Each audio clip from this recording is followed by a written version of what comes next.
La montée du mont Carmel de saint Jean de la Croix, livre 2, chapitre 29, suite.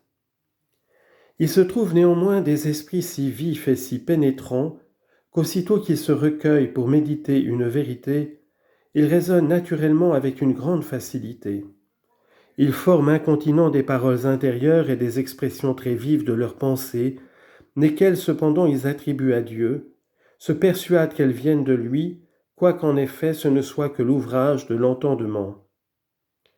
Car lorsque l'entendement s'est dégagé en quelque façon de l'opération des sens, il peut faire toute chose par la seule lumière naturelle et sans aucun secours extraordinaire.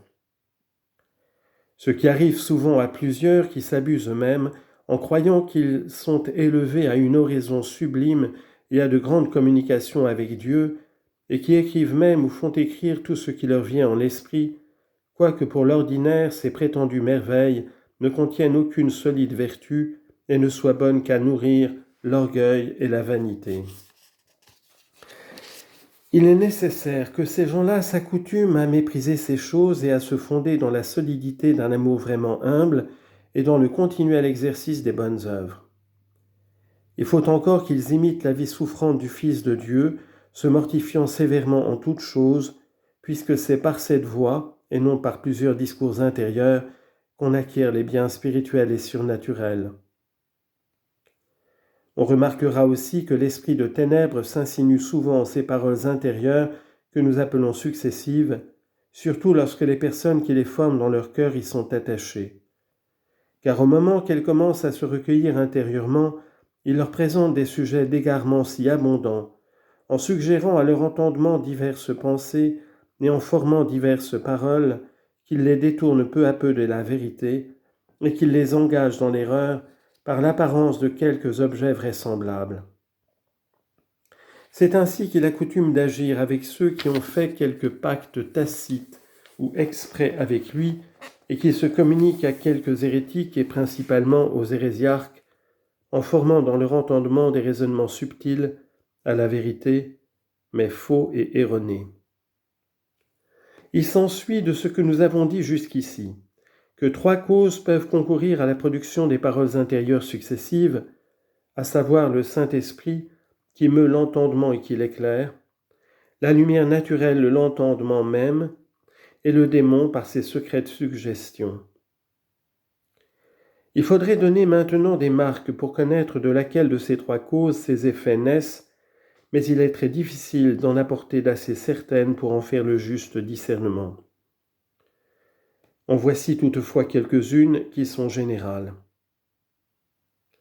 Lorsque l'âme, tandis qu'elle sent ses opérations, aime et joint à son amour l'humilité et le respect envers Dieu, c'est un signe de la présence et de l'action du Saint-Esprit, parce qu'il couvre et cache ainsi ses dons célestes.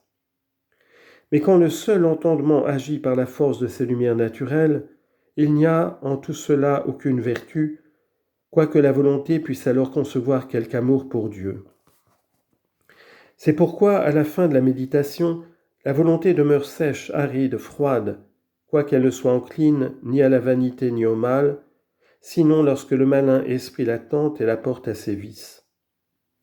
Au contraire, lorsque ces paroles intérieures prennent leur origine de l'Esprit divin, la volonté, après qu'elles se sont évanouies, conserve beaucoup d'amour de Dieu et d'inclination pour le bien.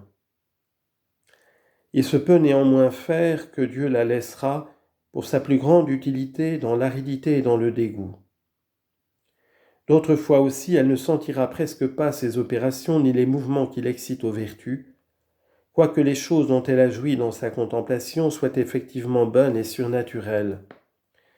C'est pourquoi j'ai dit qu'il est très difficile de connaître clairement la différence qui s'y trouve à cause de la diversité de leurs effets.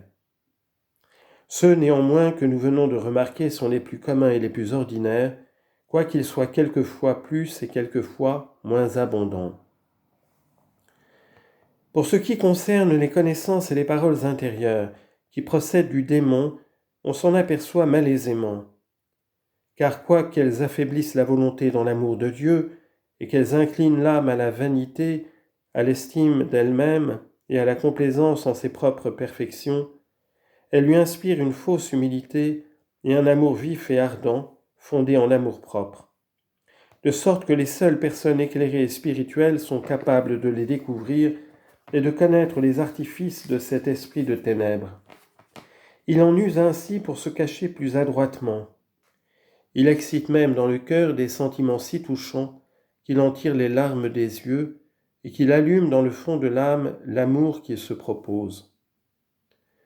Mais son principal soin est d'émouvoir la volonté à faire beaucoup d'estime de ses communications intérieures, à s'y abandonner, surtout à celles où l'on ne pratique nulle vertu et où l'âme a l'occasion de perdre les biens spirituels qu'elle avait acquis.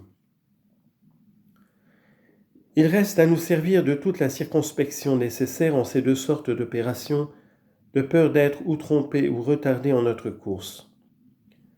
Cette circonspection consiste à ne faire nul état de ces communications, à conduire efficacement notre volonté à Dieu, à accomplir avec toute la perfection possible ses commandements, ses conseils et ses desseins, car c'est là toute la sagesse des saints, et il nous doit suffire de connaître les mystères divins et les vérités éternelles avec la simplicité et la sincérité avec laquelle l'Église nous les propose.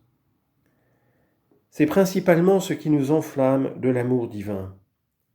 Romains chapitre 12, verset 3. Ne nous occupons donc point à entrer dans les profonds secrets de Dieu et dans les connaissances curieuses où l'on ne peut éviter, sans une espèce de miracle, le danger de se perdre. Et souvenons-nous, selon cet avis salutaire de saint Paul, de ne vouloir pas être plus connaissants et plus sages qu'il ne faut. Voilà ce que nous avions à dire, des paroles successives.